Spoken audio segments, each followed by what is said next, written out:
There was a moment, you might remember the exact room, when someone told you not to worry about Social Security. Maybe it was your first week on the job. You'd just taken the position everyone in the family nodded approvingly at. The teaching job, the spot on the force, the firehouse, the desk at the county building, the route with the postal service. And somebody older, somebody who had been there 20 years, leaned over and said the thing they all said back then. Don't sweat the Social Security stuff. That's not your deal. You've got the pension. The pension's the whole point. And it made sense. That was the trade. You'd take a little less in salary than the folks in the private sector, you'd serve the public for 30 years, and at the end of it, there'd be a pension waiting, the safety net your own parents never quite had. So you stopped thinking about Social Security. Why would you think about it? It wasn't your deal. Picture the retirement dinner years later. Somebody's getting the plaque, the handshake, the sheet cake in the break room, and the joke goes around the table, the same joke that's gone around every one of these dinners since the 80s. Well, at least we've got the pension. Everybody laughs because it's true, and because it's the one thing you were all sure of. Here's what almost no one in that room knew. For most of the years you were being told Social Security wasn't your deal, there were two quiet rules working in the background. Rules with names you were never taught, doing something to your benefits you were never shown. And a little over a year ago, both of those rules were erased. Not reformed, not debated into some watered-down compromise. Erased completely and made retroactive. Which means the number sitting on your Social Security record right now, if you spent part of your life in one of those public jobs, or if your husband or wife did, that number may be lower than what you're actually owed. And unlike almost anything else the government does, in this case, the money might already be moving. Some people have quietly received thousands of dollars they didn't know were coming. Others are still owed and don't even know to ask. So before this is over, you're going to know exactly which group you're in and exactly where to look on your own account to find out. One honest note before we go any further. I'm not a lawyer, I'm not a CPA, I'm not your financial advisor, and nothing here is personal advice about your specific situation. This is just the stuff our generation was never handed. The background nobody sat us down and explained, so that when it's your money on the line, you know the right questions to ask the people who can advise you. And if this video ends up being the thing that gets you to actually log in and check, do me a favor and hit that like button because it helps this reach the next person who was told the same thing you were. Now, here's the part that should bother you a little, in the way true things sometimes do. You spent a career on the public side of things. You taught somebody's kids to read. You ran into the buildings other people ran out of. You kept the water running, the records filed, the mail moving. And in exchange for that work for decades, the Social Security system didn't just leave you alone. It quietly worked against you. I want to be precise about that because it's easy to hear a line like that and picture some villain in a back room, and that's not what this is. Nobody was scheming against you personally. But there were two rules on the books, and if you had one of these public pensions, those two rules reached into your Social Security and took something out. For some people, it shaved a few $100s off every single monthly check. For others, and this is the one that quietly devastated a lot of surviving spouses, it didn't shave anything off. It took the whole thing, zeroed it out completely. And here's the paradox that makes this such a strange story to tell. The people this hit hardest were, almost by definition, the people who did everything right. You didn't gamble. You took the stable job. You earned the pension you were promised. And that pension, the very thing you were told was your reward, was the thing that triggered the reduction. The reward and the penalty were the same decision. Most people living inside this never knew it had a name. They just knew the number seemed low, and they figured that was how it worked, and they stopped asking. So let me show you the two rules. Because once you see them, a whole lot of confusion from the last 30 years suddenly clicks into place. And then I'll show you what changed. The first rule was called the windfall elimination provision. Windfall. Sit with that word for a second because it tells you everything about how this was framed. A windfall is money that falls into your lap that you didn't earn. A lottery ticket. A lucky inheritance. That's the word they attach to a public servant's pension. Here's what it actually did. If you worked a job where you earned a pension but didn't pay into Social Security for combined, and that describes a lot of teachers, a lot of police and firefighters, certain state and county positions, and federal workers hired under the older civil service system before 1984. Then the windfall elimination provision reduced the Social Security benefit you earned from your other jobs. The waitressing in college, the summers you worked construction, the second job you took to make ends meet where you absolutely did pay into Social Security. Out of every paycheck, you earned those credits. They were real. And this rule said, because you also have that public pension, we're going to reduce what we pay you on the money you genuinely paid in. For a lot of people, that came out to somewhere around $300 to $500 a month, gone every month for the rest of their lives. That's the first rule. The second one was worse, and it's the one that broke hearts. It was called the government pension offset, and instead of touching your own benefit, it went after your benefit as a spouse, the money you'd receive based on your husband's or wife's work record. Now, ordinarily, when a spouse passes away, the surviving partner can step up to the higher of the two Social Security checks. It's one of the quiet mercies built into the system. You lose your person, and at least the income doesn't collapse on the same day. The government pension offset took 2/3 of your public pension and subtracted it from that spousal or survivor benefit. And because public pensions are often decent, that was the whole point of them. 2/3 of that pension was frequently larger than the entire Social Security survivor check, so the math didn't just reduce it, it wiped it out. Zero. Think about what that meant in a real house. A retired teacher loses her husband. She goes to Social Security expecting the survivor benefit that every private sector widow in her neighborhood receives. And she's told, because you have a teacher's pension, your survivor benefit is $0. The pension she earned in her own classroom became the reason she was denied the benefit from her husband's 50 years of work. Between the two rules, this touched more than 3.2 million people. 3.2 million. That's not a rounding error in a program this size. That's a stadium, several times over, full of people who mostly never knew the rule had a name, who just quietly accepted a smaller number because they assumed that was the deal. I've watched people carry that assumption for 20 years. And here's the thing I keep coming back to. None of them were told they could question it, so they didn't. Now, everything I've just described, all of it, I've been speaking in the past tense on purpose. Because as of a little over a year ago, both of these rules are gone. And that's where this story turns. On January 5th, 2025, a bill called the Social Security Fairness Act was signed into law. And I want to be careful here because you've heard 100 landmark reforms announced over the years that turned out to be almost nothing by the time the lawyers finished with them. This was not that. The Social Security Fairness Act did not tweak the windfall elimination provision. It didn't cap it, phase it, or soften it. It repealed it. Both of them, the windfall elimination provision and the government pension offset, struck completely off the books. The two rules that reached into your check for the last 40 years simply do not exist anymore. And then it did the thing that almost never happens. It made the repeal retroactive, not just from now on. The law reached back to benefits payable starting in January of 2024. So it's not only that your check going forward is corrected, it's that there's a window of back payments owed, money that should have been in your account and wasn't, that the government now agrees it owes you. Let me put that in plain terms, because this is the part worth logging in for. If you're a retired teacher who was losing $400 a month to the windfall elimination provision, that $400 is now yours again, every month going forward. And on top of that, there's back pay for the stretch since January 2024. If you're that widow who was told her survivor benefit was $0, that benefit may not be $0 anymore. It may be a real monthly check plus back pay. Now, I said I'd keep this precise, so here's the honest boundary, and we'll come back to it in more detail in a minute, because it matters. This does not undo 40 years. The law is generous by government standards, but it draws a hard line. It goes back to January 2024 and no further. All those years before that, the reductions you lived through, that money is not coming back.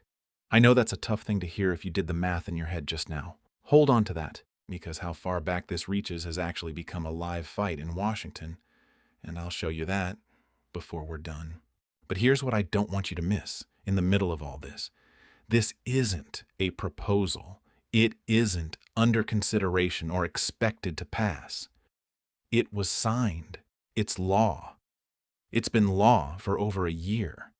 And the reason I'm making a whole video about something that already happened is the strangest part of this entire story.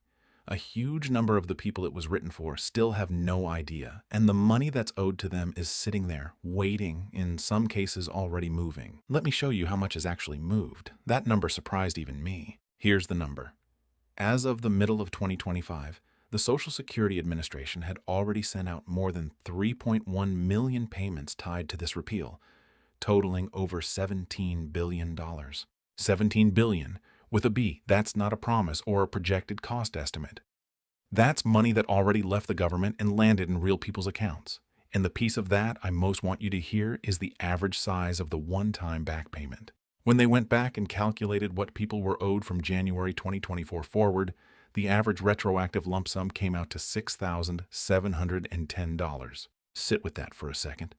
$6,700, the average, arriving as a single deposit. For a lot of people in this situation, that's not nice to have. That's the roof. That's the dental work you'd been putting off. That's a genuine cushion showing up in an account, often with very little warning, and in some cases with almost no explanation attached to it. And that's exactly why I'm asking you to do one specific thing, and it costs nothing. Log into your My Social Security account, the official one, on the Social Security Administration's own website. Not a link somebody texted you, not a company that specializes in maximizing your benefits for a fee, the real one. And look at two things. First, look at your current monthly benefit amount and compare it in your memory to what you were getting back in 2023. If it jumped, that's the correction. It already happened, and you're now being paid right. Second, look at your payment history. Scroll it. You're looking for a deposit that doesn't match your normal monthly rhythm, a larger one-time amount. Because here's what nobody tells you. For some people, that $6,000 deposit already came and went, and they never connected it to any of this. They saw an unfamiliar number, assumed it was some adjustment they didn't understand, and moved on. So, this is the moment I'd genuinely love to hear from you. If you go check and you find one of these, the corrected monthly amount or the lump sum sitting in your history, come back and tell me in the comments. Just say, it was there. Because there is someone else watching this right now who's on the fence about whether it's worth logging in, and your one comment might be the thing that gets them to do it. This is the kind of thing our generation figures out by word of mouth, the way we always have. But, and you probably felt this coming, not everyone who checks is going to find the money already there. For a very specific group of people, nothing has happened at all. No correction, no deposit, nothing. And it's not a mistake exactly. It's something about how this whole thing was designed, and it might be the most important few minutes of this entire video. Let me explain who that is. Before I get to that group, I owe you the honest boundary I promised earlier, because I'd rather you hear it from me than feel let down when you go check. This law is real and it's generous, but it is not a time machine. The retroactivity stops at January 2024. Full stop. So if you were losing $400 a month for 20 years, do not walk into this expecting the government to hand you back 20 years of reductions. That's not what was passed. The money that's owed runs from January 2024 forward, the corrected check since then, and the back pay covering that window. Everything before that line is legally closed. And I'll be honest about why that one stings. For a lot of people, the reduction wasn't a line item. It was a quiet weight carried for decades. To learn the rule was unfair enough to erase, but only unfair enough to repay from last year, is relief and frustration in the same breath. If you're feeling both, you're not being ungrateful. You're doing the math, honestly. Now, here's what makes this worth staying for. That line, January 2024, is not settled the way it sounds. There's a specific group of people for whom even that limited window is being cut down further to just 6 months. And a bipartisan group of United States senators has looked at how the Social Security Administration is handling those cases and said, out loud, we think you're doing this wrong.